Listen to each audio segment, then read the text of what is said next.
Thank you, and namaste and buenos dias. Really happy to be back. This is my second time in Panama. Last time I came for an event called Geoversity, and we were actually in the rainforest. We went hiking, and it was incredible. So this is one of the most special places in the world with some of the highest levels of biodiversity, right, as I understand, and also learning and living in harmony with nature. And there's a lot we can learn from being here. So again, very happy to be with you today and to talk about these ideas around conscious capitalism. How can we think about business in a way that is more conscious, that is more aware, that is more awake? And I want to start with this metaphor that you see here, which is very familiar to all of us, right? This is the intermediate stage when a caterpillar is in the process of becoming a butterfly. Now, nature gives us many magical things. This is perhaps one of the most magical, right? So if you look at the caterpillar's existence, all it does when it's a caterpillar is eat. Its only job is to consume, right? It's a great consumer. But then nature steps in and turns on what are called imaginal cells. And it enters this transformation phase and emerges a few weeks later as a completely transformed creature, right? A creature of light and beauty. Butterfly spreads joy and beauty in the world, but also enables the flourishing of other life through cross-pollination, right? So a great metaphor for us because we can live our lives as human beings. We have to choose. The butterfly doesn't choose. Caterpillar doesn't wake up one day and say, what kind of an empty life am I living? I need some meaning and purpose in my life. But for us, we have to choose.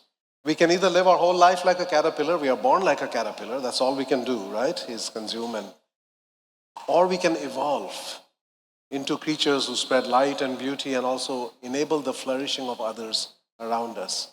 And the same is true of organizations, companies. They can exist like caterpillars, which is taking in human resources, natural resources, financial resources, and generating profits for the owners.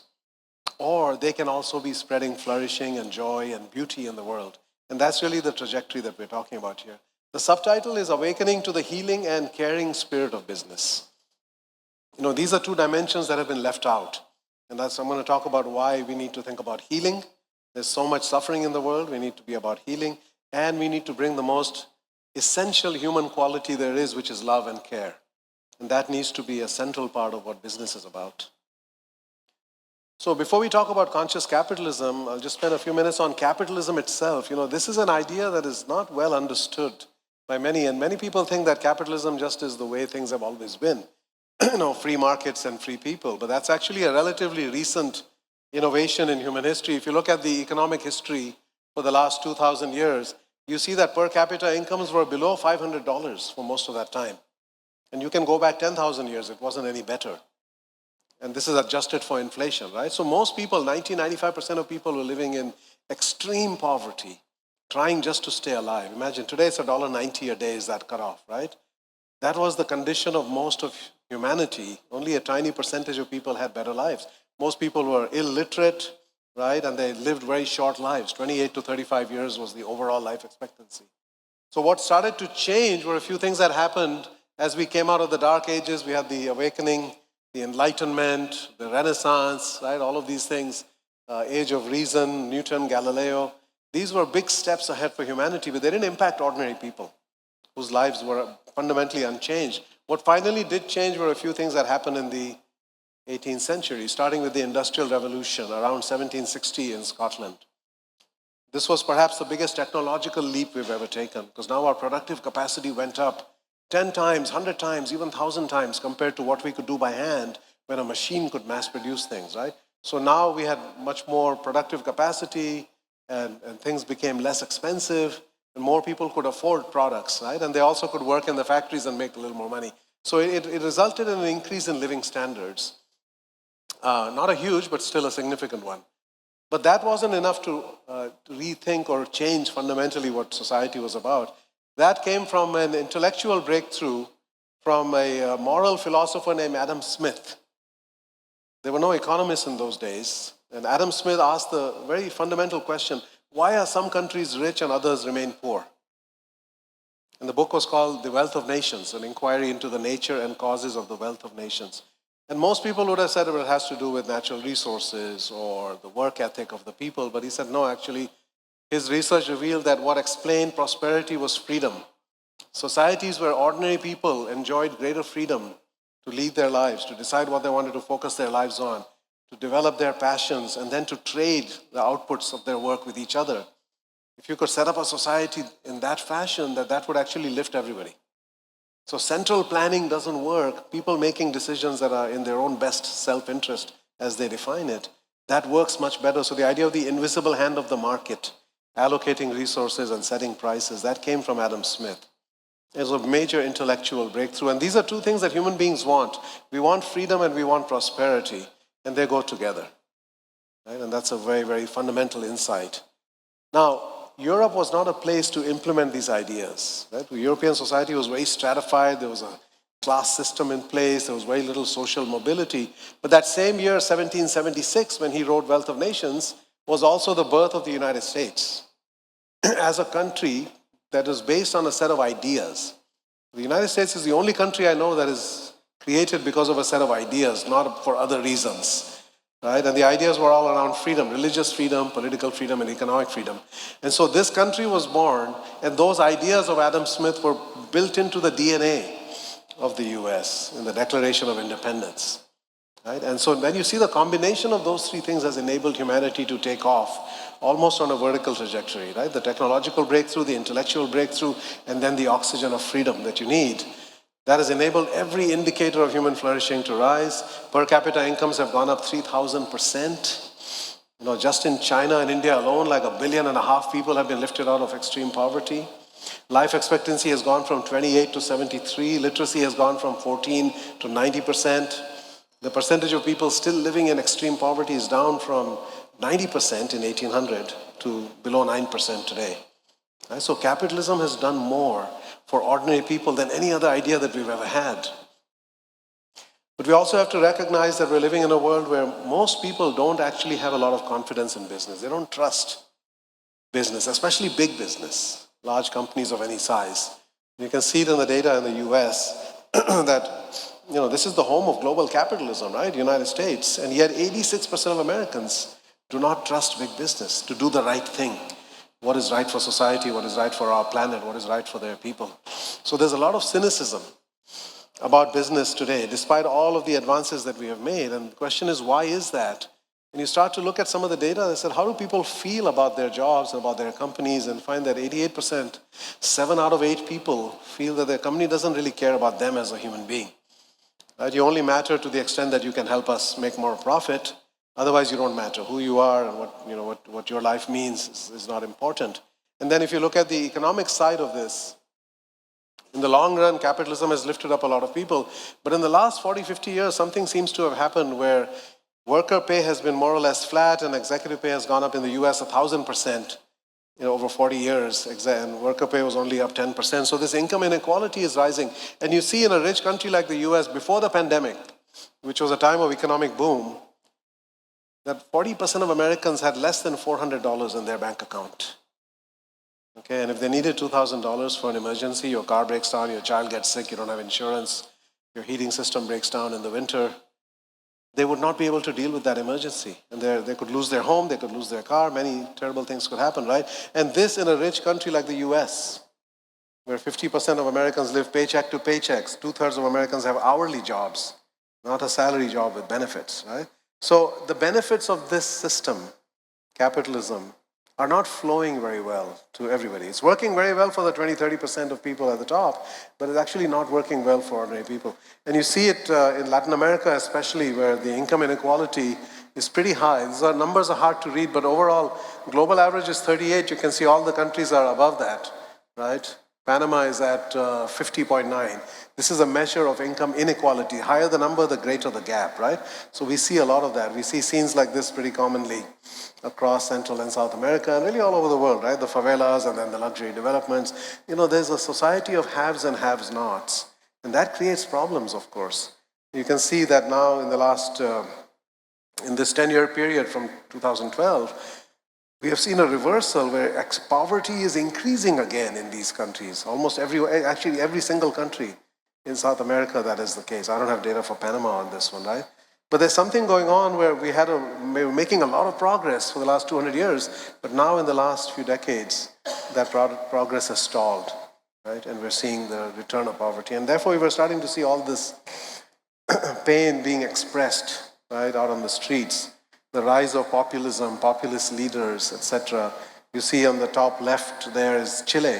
Chile was the most free market country in the world in the 70s, starting with Pinochet, and he worked with the Chicago Boys, Milton Friedman and others, right, to create a free market haven, and they definitely grew at a very rapid rate, but the gap also was growing a lot, and you started to see almost a socialist revolution there, and very much a left-leaning government came in. Bolivia, Colombia, Mexico, so many countries are experiencing this, right, the rise of populism and populist leaders, and that's a symptom. It's like a fever. It's telling you something is wrong. It's not working well.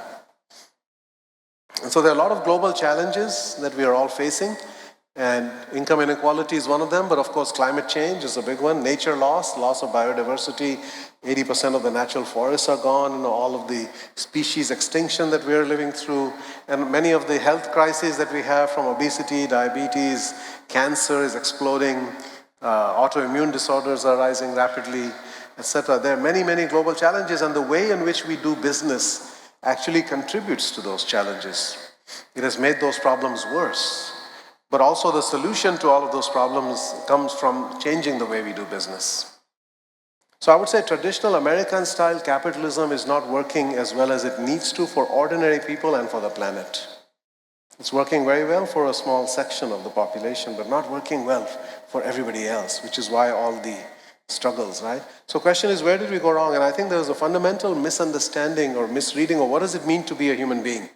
If you remember Economics 101, the fundamental assumption that is made there is human beings are what they call homo economicus. We are economically motivated creatures, that everything we do is filtered through the lens of what is in it for me.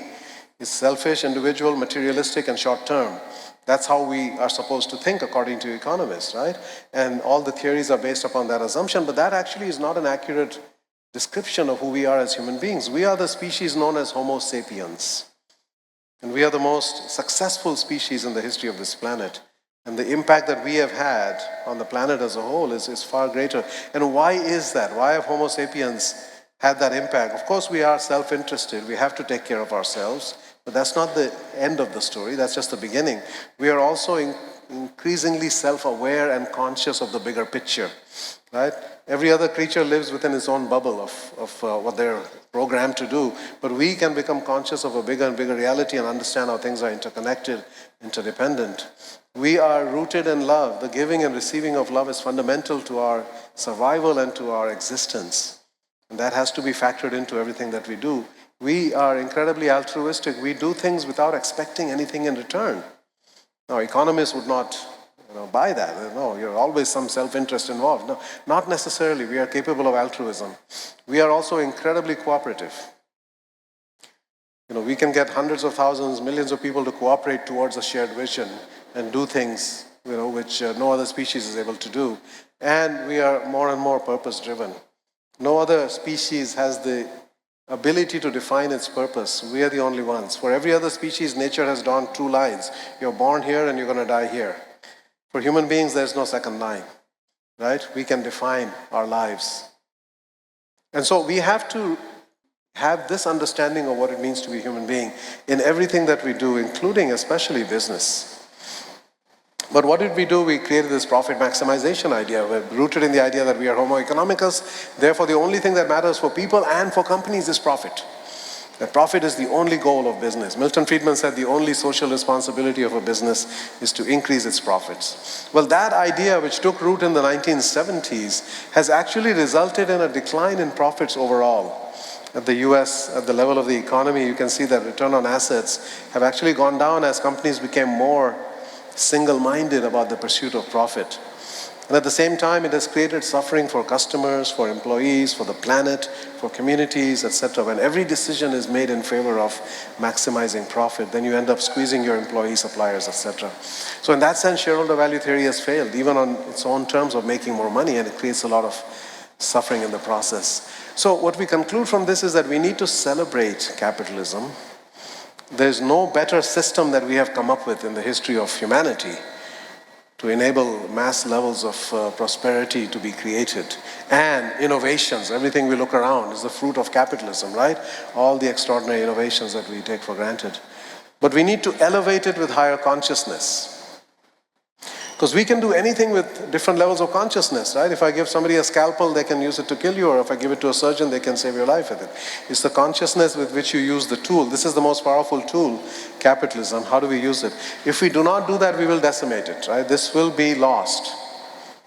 Right? There's no guarantee that once you have a capitalist system, you're going to stay forever. Venezuela and Cuba and 35 other times, it's gone the other direction, right? We lose it. And you can see even in the US, majority of young people a few years ago said that maybe socialism might be a better idea. No, they don't know what socialism is, but this reflects a frustration with capitalism, right? Oh, I think I already showed you this. So what we conclude is that business as usual is not an option. We need to rethink everything about business, the fundamental questions, right? Why do we exist? What do we do? How do we do it? How do we define success? Who are we as leaders, etc.? And that's where conscious capitalism comes in. So what are the four fundamental questions? The why, what, who, and how of business. For each of these, we need a different answer. For why, the answer in the past was very clear. It's to make money. You start a business to make money. Right? Well, you need to challenge that. No, we should have a purpose. Just like each of us should have a purpose in our life, which is separate from our need to make a living and earn money, that we have to do, but we also are doing something with our life, meaningful, right? Likewise, every corporation, every organization should have its own higher purpose. What do we do? It was about create wealth for the owners, products and services for customers. Now we say it's about creating value for all of our stakeholders. Employees, customers, suppliers, investors, the planet, right? Society as a whole. And who are we as leaders? It was about getting the results, delivering the bottom line. Now it's about actually taking people to a better place, serving the people, serving the purpose of the organization. And then how does it feel to work here? Most workplaces have a tremendous amount of fear and stress in them. These are workplaces that have a lot of caring and trust in them. Right? So we'll talk about each of these briefly, starting with purpose. Now here's a radical sounding statement. The purpose of business is not to make a profit. The purpose of business is actually to find profitable solutions to the problems of people and the planet. The emphasis being on solutions. They need to be profitable for it to be a viable business, right? Now, it cannot be about making a profit while we are hurting people or the planet. And I would say that many, many businesses in the past and even today, they are making a profit, but at the same time, if you really did a full accounting of the real costs to the planet, to people, to their well-being, to the future, the real costs are far greater than the costs that we account for. All those profits would disappear if we did that. Now, I believe that every great purpose ultimately is a healing purpose. What do I mean by healing? It's about reducing suffering in the world, it's about bringing more joy into the world, and it's about enabling healthy growth. We've made a lot of progress in the last 200 years, and yet there's still enormous amount of suffering out there in the world. 1 billion people are still living on, don't have access to clean water. They're still living in extreme poverty. 3 billion people are living on less than $5 a day. Anxiety, depression, drug addiction, suicides, all these things are going up, right? There's a lot of suffering. And when there's suffering in the world, the human response to suffering is to heal. And can our business be part of that healing? Reduce suffering and bring more joy into the world. But healing also stands for the qualities of a great purpose. It's heroic. You're trying to do something that is not easy to do. You're trying to make a difference. As Steve Jobs said, put a dent in the universe, right? Bill Gates said, I want a computer on every desk. Henry Ford, I want to create a car for the vast multitudes. The people who work in the factory should be able to drive home in a car. These are, pretty ambitious goals. They're heroic. They change society. It evolves. It's evolutionary. As the world changes, as the company grows, the purpose can also evolve, and it should evolve. Most importantly, it's aligning everybody together. See, if you don't have a higher purpose and your purpose is only profit as a company, then every stakeholder starts to think about their own profit, right? Employees say, okay, I want to get paid as much as possible and work as little as possible, right? Customers say, I want the lowest price every time. I'm not loyal to any company, I'll just go where there's a sale. Suppliers want the highest margins, so they cut corners. Society wants the highest taxes. Everybody wants to take from that system as much as they can. But when you have shared purpose and shared values, everybody wants to contribute to the flourishing of that system. They all believe in what this company is trying to do. Okay, and I'll share some examples of that later. It's rooted in love. Again, we're going to see that word a lot in the conscious capitalism pillars because this is something that is left out of traditional business, right? Our business, everything that we do, Khalil Gibran said, work is an expression of love. It is love made visible, right? We can operate in a way where every single thing we do comes from this desire for the well-being of others without looking at what's in it for me, right? So it's an expression of our love. Our business is a way to amplify, to scale love and care into the world. It's inspiring. It gets you excited to go to work. You don't say, oh God, it's Monday, I have to go back to work. It's I get to go to work and do amazing things. It's in harmony with nature and is grounded in practical realities. A couple of quick examples. Whole Foods Market. I started conscious capitalism with the founder of Whole Foods, so I know this company very well. Their purpose from day one in 1978 when they started was to educate people that what you put into your body makes a difference to your health, to the health of the food system, and the health of the planet as a whole. Right? And all of those things are interconnected. So it's about improve the health of people, the food system, and the planet. And that purpose is as important, even more important today than in 1978.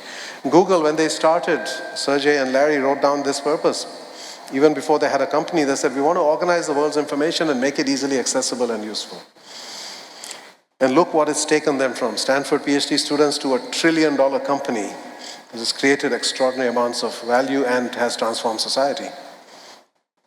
The second pillar is stakeholders integration. And here the acronym is SPICY. People ask me, why spicy? I said, well, I'm from India, okay? Everything in India is about spice. Your laundry detergent has spice, your shampoo has spice, you know. And that's how, by the way, America got discovered by Christopher Columbus, this whole part of the world. He was trying to get to India. There was no Panama Canal in those days, right?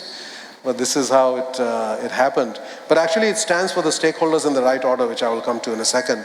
But before I do that, there's a blind spot when it comes to stakeholders for many companies. Just like there's a blind spot for people. When I ask you who are your most important stakeholders, you might say your wife, your children, your etc. And my question would be, what about you?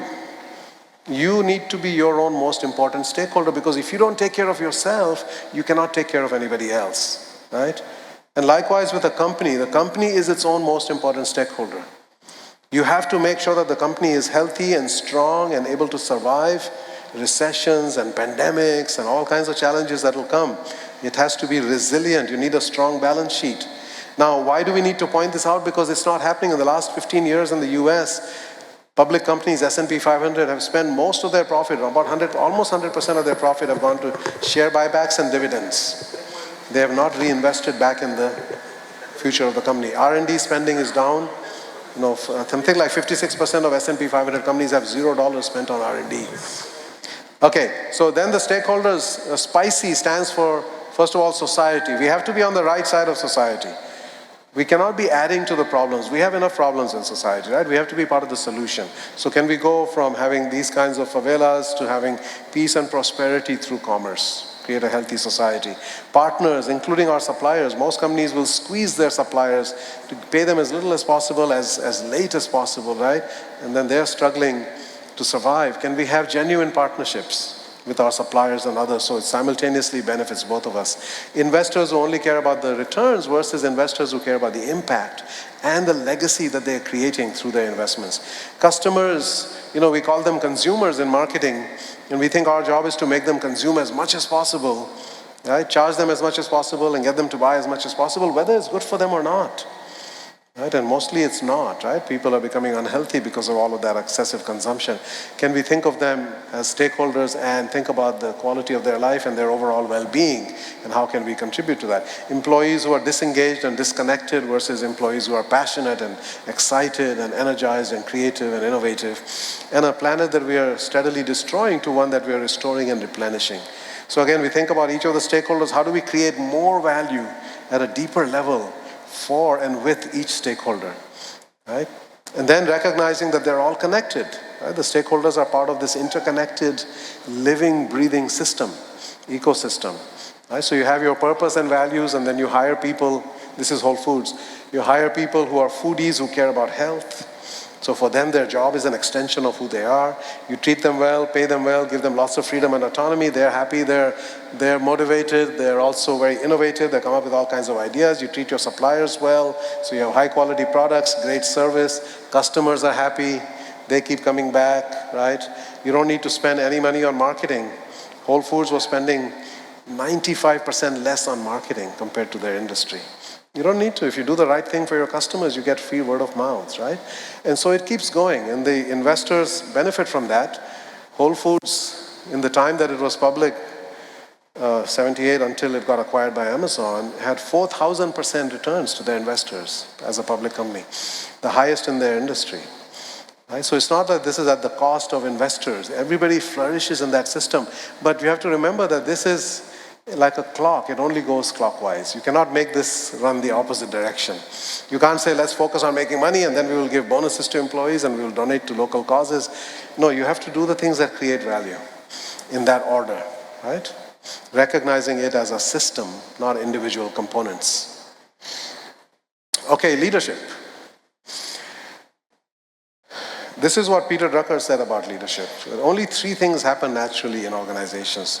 There is friction, there is confusion, and there is underperformance. Okay? Everything else takes leadership.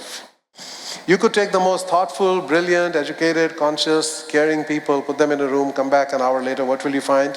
Friction, confusion, underperformance, until somebody steps into the role of leader. Somebody takes on the awesome responsibility of leadership to create a vision of what is possible.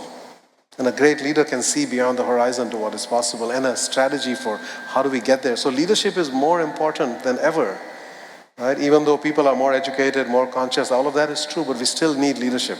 The fact is, better leaders make for a better world. And by the same token, a bad leader can destroy a society, it can destroy an organization, can destroy our planet, right? So leadership is one of the most fundamental things. Because it's not only what happens 9 to 5, Monday to Friday, it's what happens in our lives. The way we lead impacts the way people live. What happens to their children, what happens to their marriage, what happens to their health.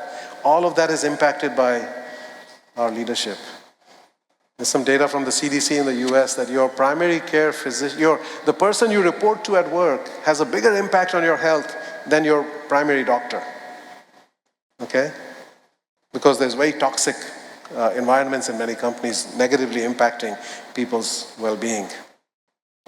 This is Senator Raphael Warnock, who's the senator from Georgia. He's also the pastor at the Ebenezer Baptist Church in Atlanta, where Martin Luther King used to be the pastor. And this is what he said about leadership. You cannot lead the people unless you love the people. I want you to think about that, reflect on that. Can you genuinely lead somebody if you don't care about them? Then you could be issuing orders and they do what they have to do, but you're not really leading them. You're forcing them to do something, right?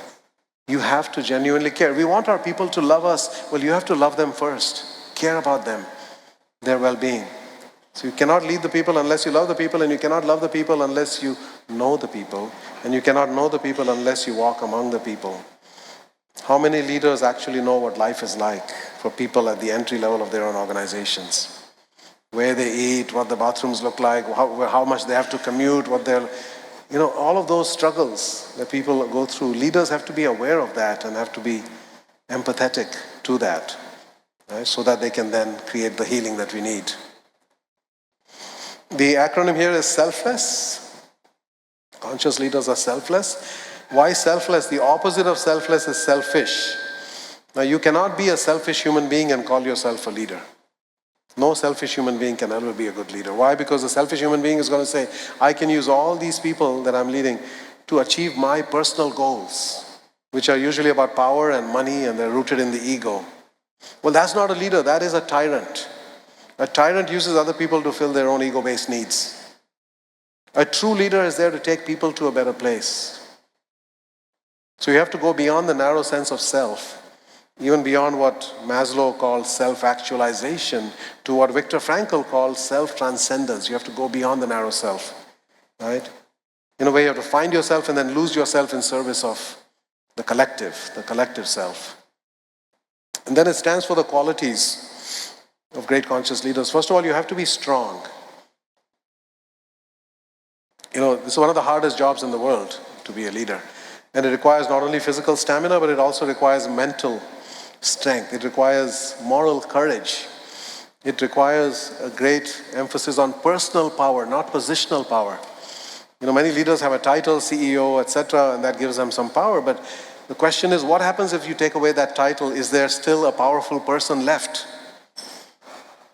2 days ago was Gandhi's birthday. And Gandhi was 5 feet 2 inches tall and weighed 90 pounds. Okay?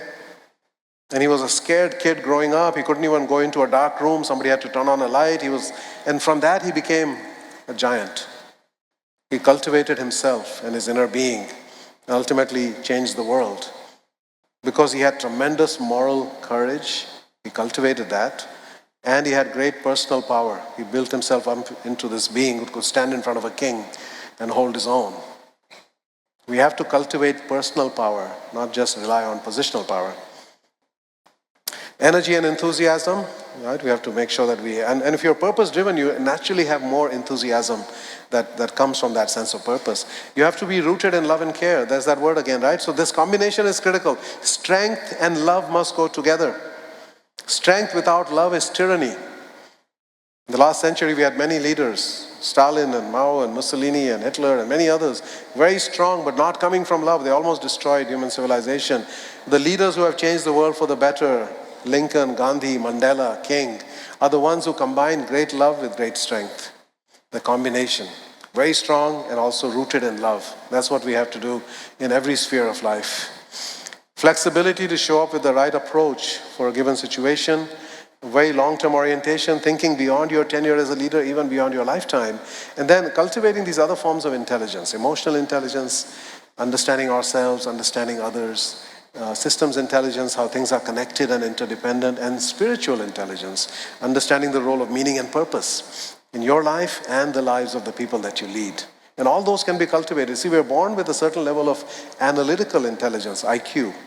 And that can only go down as we get older. But these others, we are born with very low level, hardly any, and we can go, there's no limit to how spiritually intelligent we can become, how emotionally intelligent we can become.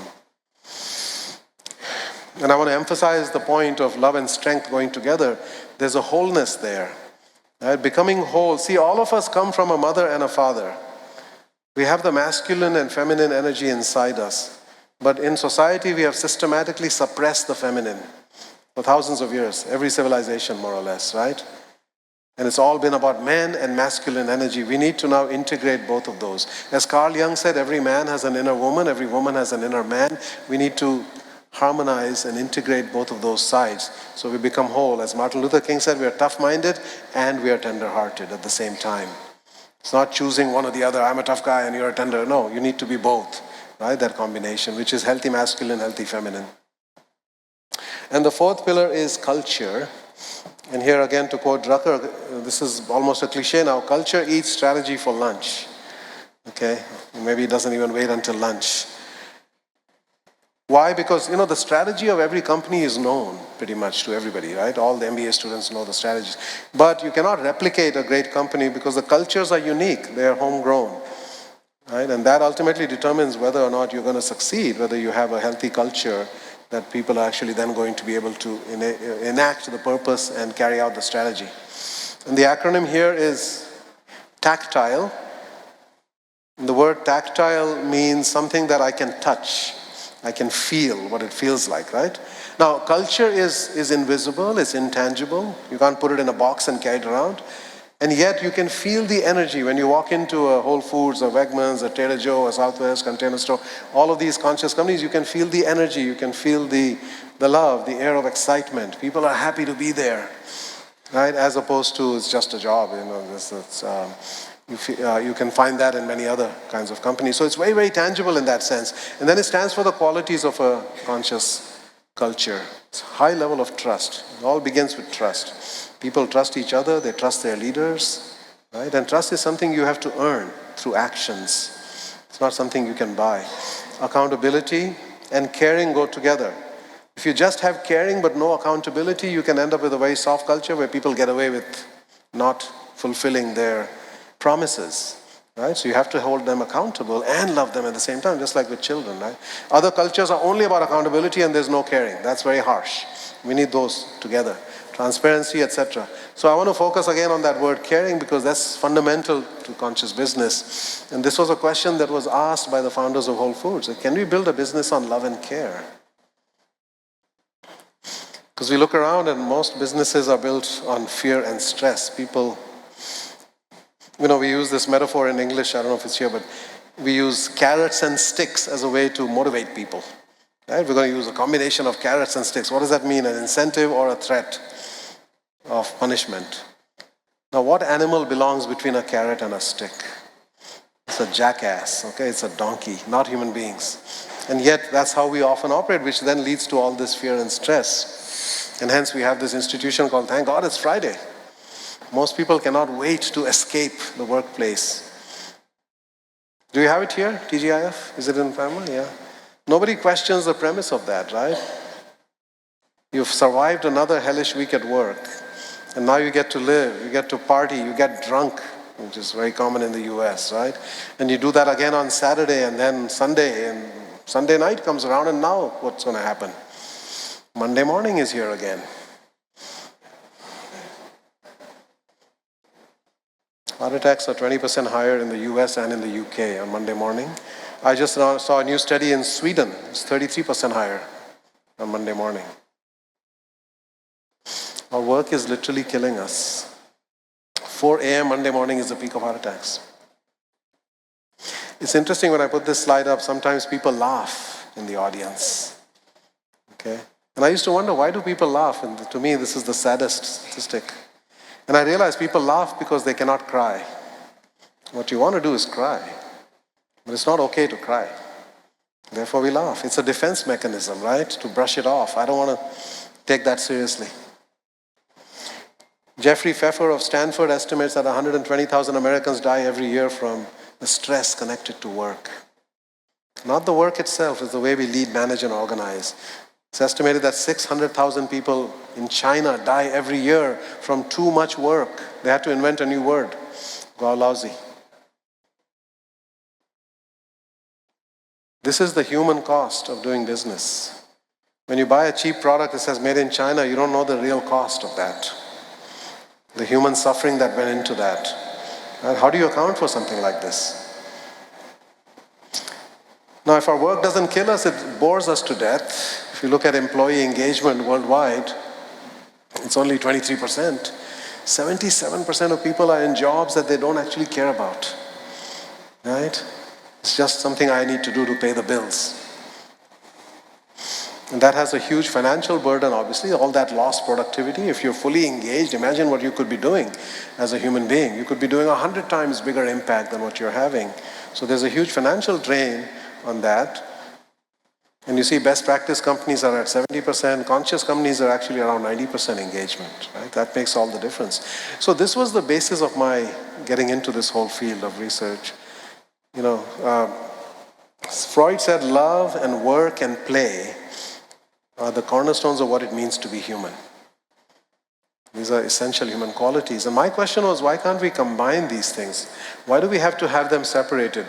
That love is something that belongs at home, work is at work, and then play is something you do with your friends outside of work. Why can't work be fun? Why can't we love what we do? Why can't we love the people we serve, love the people we work with? There's many kinds of love, right? Why can't that be the glue that holds us together? And so that was really the basis of my research starting in 2004. I was looking for companies that are loved by everybody. And people use these kinds of words to describe them, and that book was called Firms of Endearment. This book changed my life, because before that I was an unhappy, frustrated, uninspired marketing professor. I didn't believe in what I was teaching. They were spending all this money to get people hooked on junk food and sugary cereals, and we're using women's bodies to sell products, and that's leading to eating disorders and body dysmorphia and depression in young teenage girls, etc.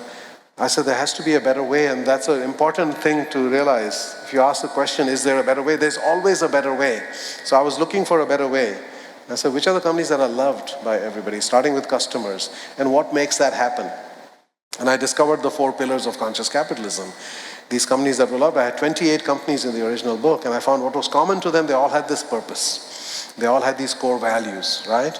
They cared about the well-being of all their stakeholders. They had leaders who were in service to the people and the purpose, and they had cultures where people love going to work, right? And so then we did the financial analysis at the end of our research to say, how do these companies perform for investors? You know, you might say, well, they're paying their people much better, like Costco pays double of Walmart, and providing much better benefits like healthcare, etc. They're investing in their customer experience at a higher level. They are paying their suppliers well. They're not squeezing their suppliers. They're investing in their local communities. They're investing in the environment. And they were paying taxes at a higher rate, 34% on average. They were paying corporate taxes. So I said, maybe there's less left over at the end of the day for investors. And what we actually found is that these companies dramatically outperformed traditional companies. The S&P 500 versus these firms of endearment or conscious companies, it was a 9-to-1 over 10 years in the original research. It's almost 8-to-1 over 20 years in the second edition of that book with more companies and more data, right? So these companies are very profitable, even though they're not trying to maximize profit. Profit is the outcome of doing the right things for everybody, then profits will result. But if you just focus on profits, you're going to end up hurting people. So these companies are very profitable, and profit is important. Some people think conscious capitalism means you don't think about profits. No, profit is a social good. It is socially irresponsible not to be profitable. Society does not function without corporate profits. Governments do not create wealth. They can only tax and spend the wealth generated by business. Right? So profit is essential and important, but it matters how you make the money. Because you can make the money by squeezing your employees and squeezing your suppliers and damaging the environment, etc., and you've extracted your profit. Well, that is not a business, that is a parasite. You are sucking value out. You're not creating value. And the reality is that businesses create, but we can also destroy wealth. There's many kinds of wealth. It's not just financial. You know, in the 2008 financial crisis, about $38 trillion of wealth was destroyed, financial wealth, through that crisis. There's also intellectual capital, all the innovations, right? Social capital, how much trust exists in society. Emotional well-being, operating from love and care and not fear and stress in my life. Spiritual well-being, having meaning and purpose through my work. The impact on the culture, what defines a good life. In the US, we spend $1.4 trillion a year on marketing. It distorts the reality of what does a good life mean to people. The impact on our bodies, and then the impact on our planet. A conscious business tries to have a positive impact in all of these areas for all of their stakeholders. And a traditional business says, well, we're all about making money and profit maximization, and therefore everything else that happens is a side effect. Well, I'm sorry, there's nothing on this planet called a side effect. We do things and there are effects. Just because you call it a side effect because you don't want to think about it or worry about it, doesn't make it any less important. It could be the most significant outcome of what you're doing. So we need to do business with a spectrum of positive effects. And this kind of captures the sense of complacency and otherness that we have had, right? All of us here are part of the fortunate people on this planet, but there are billions who are struggling just to stay above water. But the reality is that we are all in the same boat. This planet is one system. What goes around comes around. Climate change, pandemic, everything is showing us we're all interconnected. We're all interdependent, and our boat has many holes in it. We all need to be part of the solution. So for me, it's almost a 20-year journey now. And the more I study this, the more I realize it works, and it works for everybody. And it works for some basic business reasons. These companies have faster growth. They have higher sales per employee, sales per square foot. Their gross margins might be lower, but their net margins are higher. What do I mean by that? You pay your people well, and you pay your suppliers well, your gross margin goes down. But then you don't spend any money on marketing. You don't spend any money on employee turnover. Costco is 7%, Walmart was 70% employee turnover, right? You save enormous amounts of money elsewhere, and you're spending money where it actually makes a difference. And of course, you get all that extraordinary level of engagement and creativity and passion and commitment. Legal costs are lower, administrative costs are lower, there's much more resilience, there's a commitment to inclusive flourishing. So I believe that, you need to have a multifaceted case when we do something in business. There has to be a societal case. If we don't do this, we will have revolutions, we will have upheaval in society. It has happened 38 times, it can happen again. There's a planetary case, there's a human case, what happens to people and their children in the future, and there's a business case. And all four need to exist at the same time. We can't just have a business case and the others are negative, right? That's not okay anymore. And there have been many parallel movements that have gone on in the last 15, 20 years, which all in a way are within the framework of conscious capitalism. Whether it's ESG or CSR or inclusive growth, or all of those things are part of this construct, this way of thinking about it. So in closing, I went through 6 years of business education, 2 years MBA, 4 years PhD, and I realized in hindsight that it was all about the head and the wallet. Everything is the head and the wallet, right? Numbers, theories, frameworks, always the bottom line. What about my heart? What about my spirit? I was never inspired a single day in my business education, and I was never emotionally connected to my work. It was only when I was writing Firms of Endearment, one day I literally had tears in my eyes as I'm writing. I said, my God, my body is telling me something. This really matters, right? And it matters not only to me, but to others as well. So conscious business brings in the heart and the spirit.